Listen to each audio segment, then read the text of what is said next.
Well, Chris, welcome back. Have I ever missed you? And Uh, now I know what you've been busy doing. Some self-care. Look at your tan, look at the brightness. You look like you just got back from a spa vacation or Thank you. staycation, either or. How have you been? Amazing. Amazing. I love the sunshine. I say all the time that I believe I am solar powered. If I have enough sunshine, I feel like $1,000,000 and I've got all the energy Mm, in the world. So just I love that. outside enjoying. Camping is our thing and I got to do some of that. And so yeah, just enjoying the sunshine. What about I you? I've love missed it. that. I've missed our talks. I've missed our talks too, but I just wanted to say something because you work your so and so off, as do I, as do a lot of people watching our Mm, podcast. And I love the fact that we chat about, yes, you can have your 12 or 18-hour days like we all do sometimes, but yeah. it's also super important to unplug. Like you and I even chatted, and we're friends, excuse me, outside of what we do professionally, and you're like, hey, I'd love to chat and talk to you as a friend, but if we're talking work, that's going to wait 2 weeks. Yeah. And that to me is such a healthy boundary, and I think I had contacted you on a personal note Yeah. regardless, but number one, your people, which if they're friends and professional friends, it's great to have that healthy boundary, and you put that in place. Is that difficult for you? It is, and it's something new. So I wasn't always good at it. I wasn't. I was that person, and I don't know where it came from, but I just, when I, early on in my career, I felt like, oh, I have to answer every text message, every email immediately. Doesn't matter what time of day, doesn't matter if I'm on Mm. vacation. And if I don't do it, I'm not good at my job. Like I Yeah. really held my self worth around like, not taking time for myself. Like, I don't know. It didn't, I mean, I was wrong. I was wrong. Yeah, And yes, but your thought process is the same as mine and every founder and entrepreneur and C-suite and up and down the scale, because we're also thinking, is this a missed opportunity? Are they going to think I'm not working hard enough? And I love the fact that you were like, I am on vacay, I'm this, I'm that. And first of all, really, I actually did know that. And usually your notes or your emails will state, hey, I'm back. And okay, if it's an emergency where yeah, something's going to burn down and break yeah, down, I know you're the girl that would be there absolutely. immediately. Yeah, But I think everything can wait. And hopefully you've got team members that if something's burning down to the ground, they're yeah. going to be able to manage that. Absolutely. And I absolutely do. There was plenty of times where I had, clients reach out and I was able to say, here my team is here to help. Because they're fantastic and they were on top of it, and I don't have to worry about that. In being someone, and you know this because this is how you are, when you're the expert relationship builder, when you have the connections, people come to you directly, they work with you directly because you're the relationship that they've built, right? And I love that. I wouldn't change that for the world. But I have set a healthy boundary, and like you said, I was perfectly okay. You had reached out on a personal note, so it wasn't work wise, but I had no problem being like, "Hey, if you want to chat tomorrow, I am in." But if it's about work, it's got to wait. Like Yeah. I'm in to chat, I'm in to talk, I'm in to hear Yeah. how you're doing and catch up. But there are just times I feel like if you don't take those breaks, if you don't set those boundaries, you're not going to be able to show up your best self when it's done, right? Like you're going to come back from vacation and like you didn't really have a vacation. So you're not going to be recharged. You're not going to be re-inspired. You're not, you need to have those moments of deep breaths and enjoying your family, or whatever it is you enjoy. Like maybe it's alone time, maybe it's, but Mm. whatever it is that recharges you, if you don't have that, then how can you show up your best self? Like you need those breaks. 1,000%. And I know just exactly what you're saying. There's times when I first started this, and it's also recent, and people are like, "Oh my God, you didn't answer me. You didn't reply. What happened? Is everything okay? Did somebody pass? Like what?" And I'm like, "Hold on a sec. I walked away from my phone. I put it down, and I was not connected to the Yeah. rest of the world."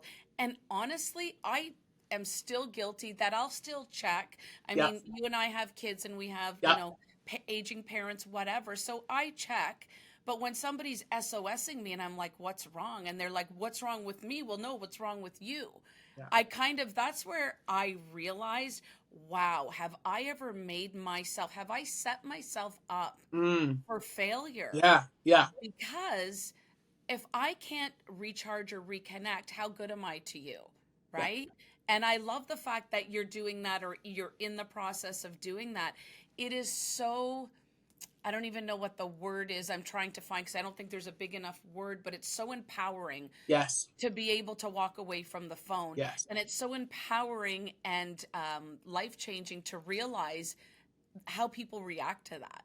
Absolutely. Well, they say that the most successful leaders build teams that don't need them, right? And Mm, I think that applies to family life too. Like, really, let's think about this. The goal as a parent is to get your children to the point where they don't need you, right? sadly, Like, yes. it's sad but true. Like, you want them to still want you. They want you to still want you around and want you involved. But the reality is that our goal as a parent, we know we've been a successful parent when our kids are like, I got this.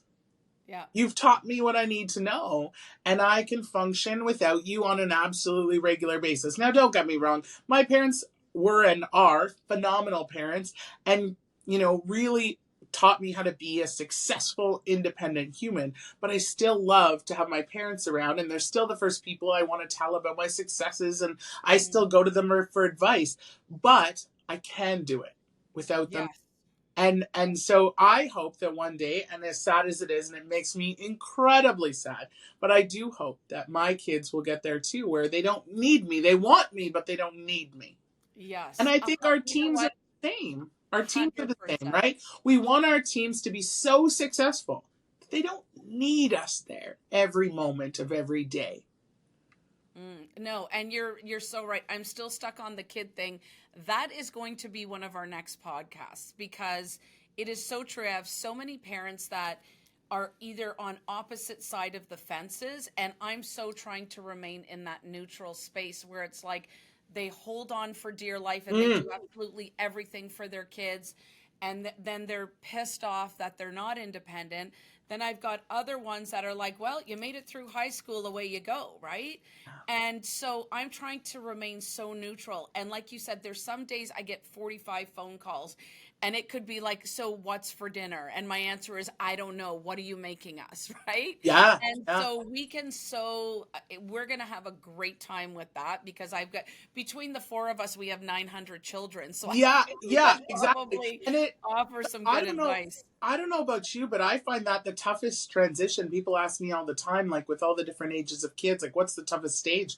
And if I'm being honest, the toughest time for me, not for the kids, but for me, is my older ones right now. Like I find How it old are tough. they again? I So can't my remember. two oldest are 19 this year. One's Oh, turned 19 in July, one will be 19 in November, and I find that tough. It's tough because they are starting to just do their thing and just be out on their own and just be independent and make their own decisions, mm, and man, do I find it tough. They're doing a great job. Don't get yeah. me wrong. They're doing a great job, but I It's the find it first hard. one. Yeah, and it's the first Yeah. ones I feel like, because my first three are very close in age too, and you're kind of like, oh, you did that on your own. You did great, and then Yeah. you kind of think like you're celebrating them, Yeah. but you're kind of mourning inside you, Yeah. going, That's exactly it. and then it's like, okay, you did a good job. You get Yeah. a paper bag, you breathe, Yeah. and then you Yeah. realize it is a good thing, right? And then with the fourth, right, they're so super independent, right? Yeah. I'm like, what do you mean you went to guidance by yourself and you picked out all your courses and you decided what you Yeah. were doing? Like, you were in grade 9. How does that happen? Yeah. Right? He's Yeah. like, well, I'm the fourth child, like I've seen the other kids. I know what you, and Yeah. I'm like, Yeah. high five, and then it was Yeah. kind of like, okay, that's fine. But yeah, it is very different. Anyways, we can go on and on about this Yeah. forever, but let's get back to you, awesomeness, leadership, pitfalls, things that we do. So, we touched on something so important, which is self-care. Yeah. Do you get any pushback from your team or from your peers? And I love we're going to take out whatever name people know where you work. Yep. But do you ever get pushback for taking that space for Mm. yourself? I don't. I think the biggest Great. pushback I've ever gotten is from myself. Like it was Mm. self-inflicted pushback. It was this idea I had that I wasn't going to be as valuable an employee. It was never my company. It never was. It was always myself. It was always me putting too much. And you know what made me realize it? And this was just a few years ago when I actually stepped into leadership roles. Well, a few years ago, 10 years ago, when I stepped into leadership roles. That's a Seems couple. like a few years ago.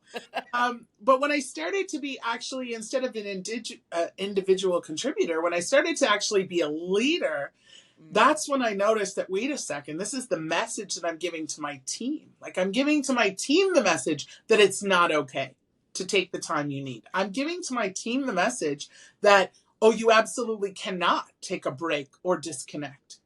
And so I once, when I first became a leader, I had an individual on my team, and I applaud them for being able to stand up and say this to a leader, because that's hard.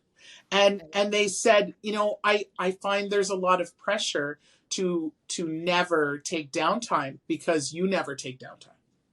Mm. Oh, wait a second, let that sink in. And so that really changed the way I thought about it, was that if I don't model, it's okay to step away. It's okay to take the time for self-care, and you come back and you're rejuvenated, and we want to hear all about it, and we're excited for you. That's how I want to feel, right? I don't want to feel like I'm not allowed to take time off, or I'm not allowed to say, "Oh my god, I had the best vacation ever." And so I want my team to go and enjoy and not be stressed and not be worried and not feel like, oh, I'm being judged for that self-care time. Yeah. And why do you think, especially women, and Mm, I did struggle with it for decades. yeah, So you got it before I did, for sure. Not that we're in competition, but man, I just look back and think, I'll never have those vacations or those yeah, years back where I just remember being on the phone, and even if I was away, I'm like, okay, sorry, yeah, you can't go on that ride. Just wait, I've got to take this call. And whether it's clients or your team, it's sort of like, why as women do we find that so hard? For me, I mm, know what my answer is. For me, it was really difficult, sort of to your point, is I felt like people thought, I wasn't working hard enough, my commitment level, oh, she's a female, so of course she's got to tend to the kids. Well, once a year, 3-4 days, I think I'm good. yeah. And so I also got that message that you talk about, where I am taking time for myself, and this is what I have to do. It means nothing about my commitment to you. You should do the same. And it was like, oh, okay, my team Mm. is giving me permission to do that. So, but anyways, back to my main question is, why do you think as women we find that so tough to do? So it's a good question. So I think here's the thing, is that I am, and this is for me, and I think this is for a lot of women, I have more, I'm going to call it guilt, associated with taking time for myself Mm. than I do for taking time for my children. So if I have to take time off because of my kids, they've got something going on at school, they need a doctor's appointment, I have no problem being like, I gotta go. My kids need me, I gotta go. I have no problem saying that. No guilt associated. Now, I have a lot more difficulty saying, I'm taking today for me. I'm going to go get my hair done. I'm going to go get my nails done. I still to this day have a lot more difficulty Mm. saying that. And I think with experience, it starts to lessen, because I think I'm a few years older than you, and I think that with experience, because I used to get the double whammy, where my kids were like, yeah, you go do you. They were thrilled to see me go, but I felt guilt with the family, then I Yeah, felt guilt with work. yeah, But, kind of going backwards, it's like we were taught as young girls to be the provider, the caretaker, the teacher, the professional, or the worker, whatever the case may be. We yeah. were taught to be all things, but we were never really taught to look after ourselves Yeah. as much as we are now. So I applaud what's happening. Yes. I'm just saying, talking to women sort of our generation and different cultures and whatnot as well, is that it's okay to look after you, because if you burn out and you crash and burn, you're no good to your family and you're Yeah. no good to your team. Yeah. I mean, you can't, the reality is you can't pour from an empty cup. So if you Yeah. are not full, whether that's energy, whether that's peace, whether that's calm, whether that's, you can't provide that to your family, to your team, to your spouse. You can't provide that if you don't have it. Right. And so I definitely struggle with that and working on that. But it's funny, entrepreneurs and women entrepreneurs take that to a new level.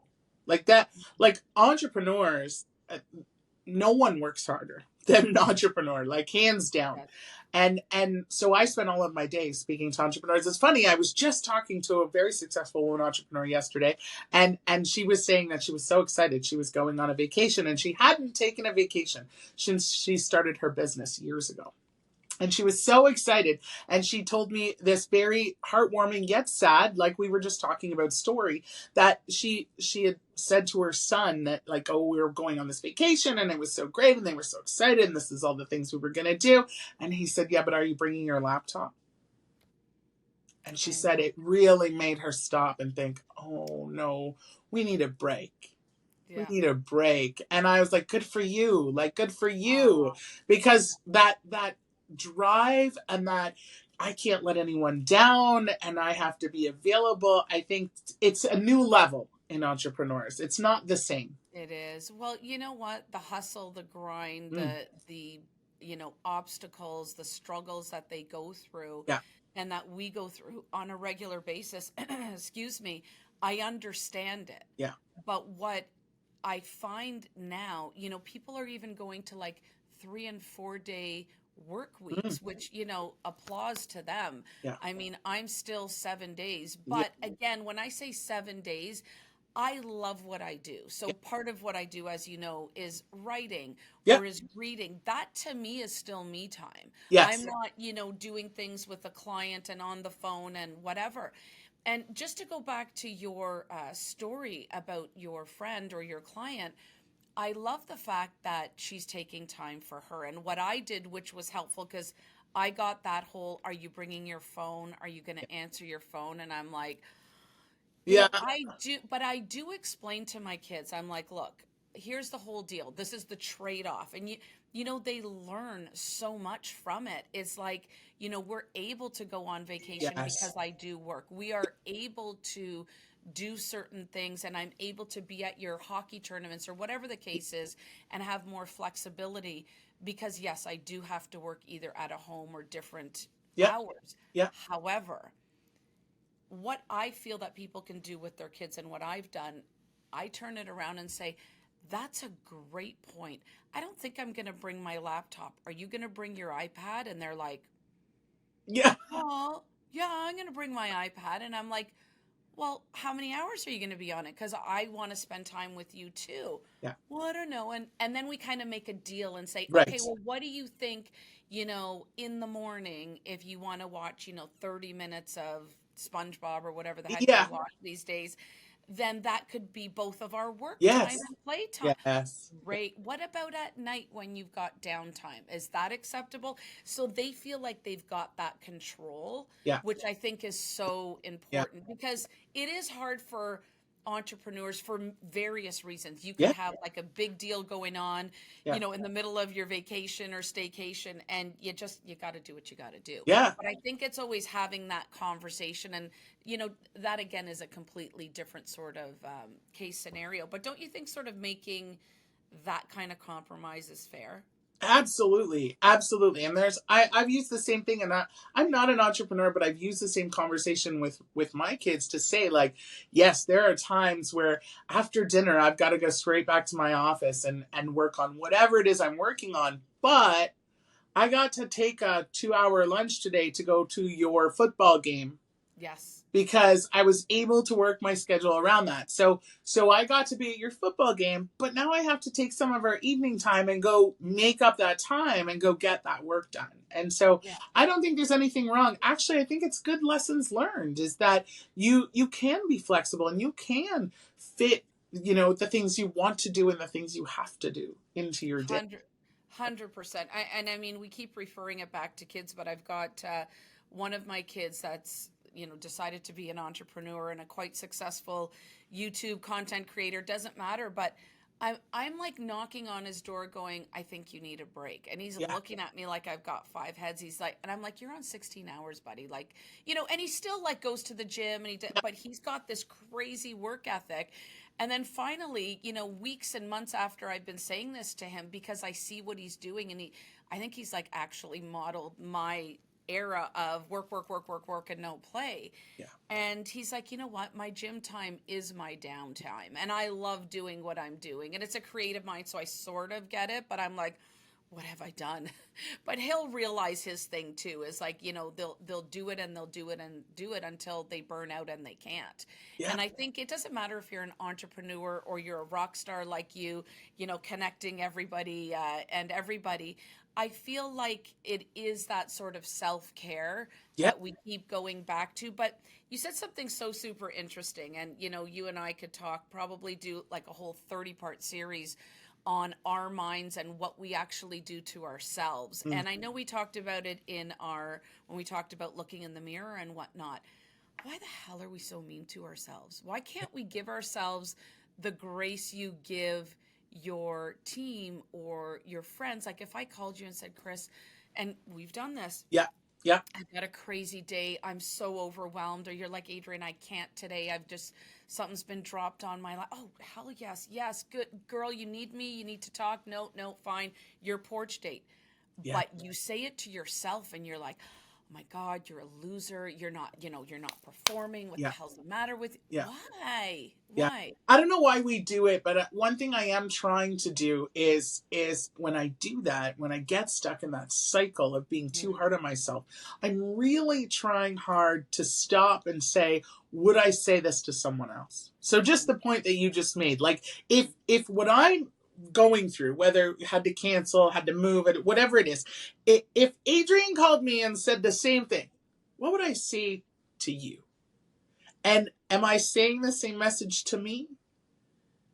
Right? Like, because why, like you said, why when you say, I need this moment, I go, of course. But when I say I need this moment, I go, oh my God, why can't you handle it?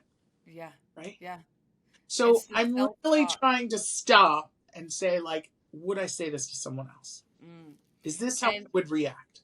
And, it goes back to a theory that, I talk about in Rockstar Confidence, which is the TLC, the self-talk, the self-love, the self-care, that I really want women to kind of, all amazing humans to hang on to, is to give yourself that grace and space that you need. Yeah. And it doesn't matter if it wasn't, a planned vacation.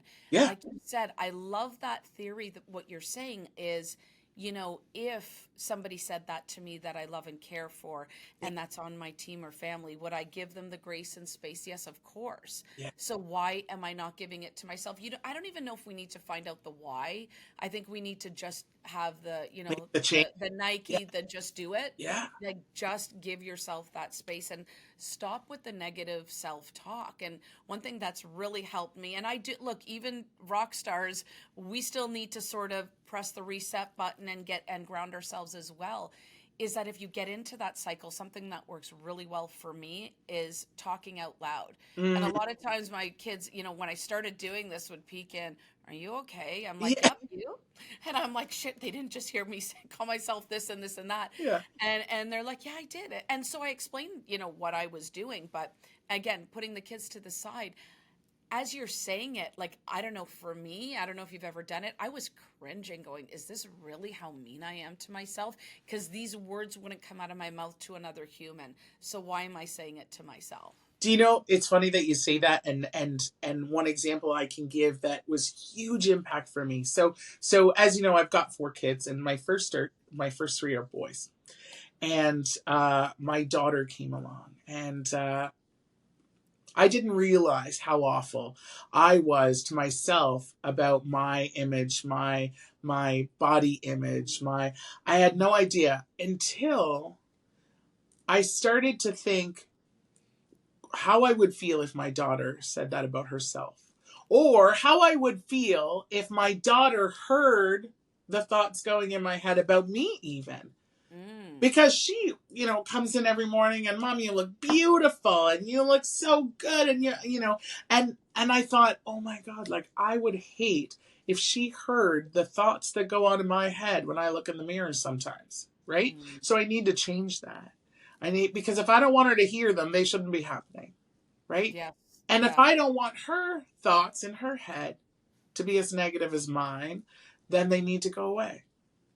They need to Mm. go away. And so that was a big difference for me. And not to say, I don't know why it wasn't as impactful when my boys were small, because I was just as much on them about you're handsome and you're smart. And even to this day, my older boys, at least once a day, if not more, I'll say to them, you're so handsome. And now they just like roll their eyes at me, right? Like, right? Like now they're like, oh my God, mom, stop it. Yeah. Yeah. Stop it. Yeah, I stop it. know. It's the eye roll. It's Yeah. like, you have to say that you're my mother. I get that too. Yeah. And And so I'm like, I actually, just, I don't. But, anyways, no. And you're right. And that is so impactful. The fact that you actually put yourself in her shoes. And wow, if she, and that's the thing, this is a great segue. And then sadly, I know that we have to say goodbye in a moment, but it's a great segue into what we're going to do next about children. But, people always tell me about, oh, I've taught my children so much and they're themselves because of me. I feel like I'm who I am a because lot of that. because of what I've learned, right? Yes. From them. Patience, understanding, forgiveness, Yeah. unconditional love, Yeah. acceptance, so many things that they've taught me. So I sort of turn it around. And I think that's exactly what nailed it by saying she taught you Yeah. or made you take a step back and go, Yeah. oh crap, I never want her to know how I'm feeling. Yeah. Right? Yeah. Absolutely. Absolutely. Wow. God They bless continue her to teach heart. me all the time. Like I learn from them constantly. And from my older kids, I learn more from them than I think they do from me now. Like because I watch in and how they react and how they're so kind to people and I think, oh my God, like that was because of how we raised them and they've just taught me so much about patience and working with each other and just they continue to teach me on a daily basis. I love that. I'm going to, we'll end off on that note, but you talk about kindness. And sometimes I'm sure you hear this too. You hear their words. Mm, And I love, and I'm sure at this age, I mean, geez, at all ages, they try to give you advice, which I just love and adore. And I yeah, take it. Like I just, yeah, unless it's absolutely crazy, then yeah, I'm like, yeah, okay, well, we'll get back to that one, but that is very creative. But there was, like I said, my son that does the art and whatnot. People just love to hate, right? I think you yeah, and I had this conversation. And, he taught me so much about, forgiveness and about just accepting, well, you don't know what the other person is going through on the other line. And I'm like upset because, this has happened to him, but he, masking it, yeah, of course. yeah, But it was the way that he forgave and that he accepted. And not all people can do this. And it wasn't always easy for him. I'm yeah, just saying, you see that evolution and it's just like, wow, maybe we did do something right. yeah. Right? Yeah. With them. But And it's on that note, I will amazing. say I will challenge anybody watching and listening, all of your followers, that one thing that I've recently really tried to do, and this is something that my daughter really taught me. And like I said, she comes in every day. Oh, you look so beautiful. And not just to me, to her brothers. Oh, you look so handsome today. Oh, your shirt looks nice. Oh, daddy, you're so handsome. Like she just does that always to everyone. And man, does it ever make you feel amazing. And so I've really tried to do the same thing. Now, instead of thinking in my head, when I see a random stranger, we all do it. We think in our head, oh, that's a great top. Oh, I really like their hair color. Oh, I don't keep it in my head anymore. So I try Oh, I my love very that. best. If I see someone and I think your hair's great, your shirt's great, your outfit's great, I try and say it out loud. You look I great love today. that. Or I loved what you said in the meeting, it could be anything. It doesn't have to be just based on appearance, but it could be anything. Just like, oh, what a great smile, or wow, your perfume's awesome, or whatever it is. Be But just kind say it. out loud. Yeah, be kind out loud. And that we need more of that because, and I'm sure you've had it too where you're having maybe just a day and somebody will come up to you. I mean, the big thing for me, I don't know if you can see it, lilac is my color. Yeah, And everybody's like, "Oh my God, I love how you matchy your nails to your phone." I'm like, "Okay, it wasn't purpose, but yes, I do love lilac." And just it's like it opens that conversation yeah, that somebody's just being kind yeah, for no reason. They don't want anything from you. yeah. And like you said, talk about paying it forward. I do that all the time. I love you to pieces. Thank Oh, you so much for sharing. I think we have a whole kid series, a yeah, whole leadership yeah. series, and lots of work to do. Good. Thank you, thank you, thank you. Thank Big hug. you. Thank you.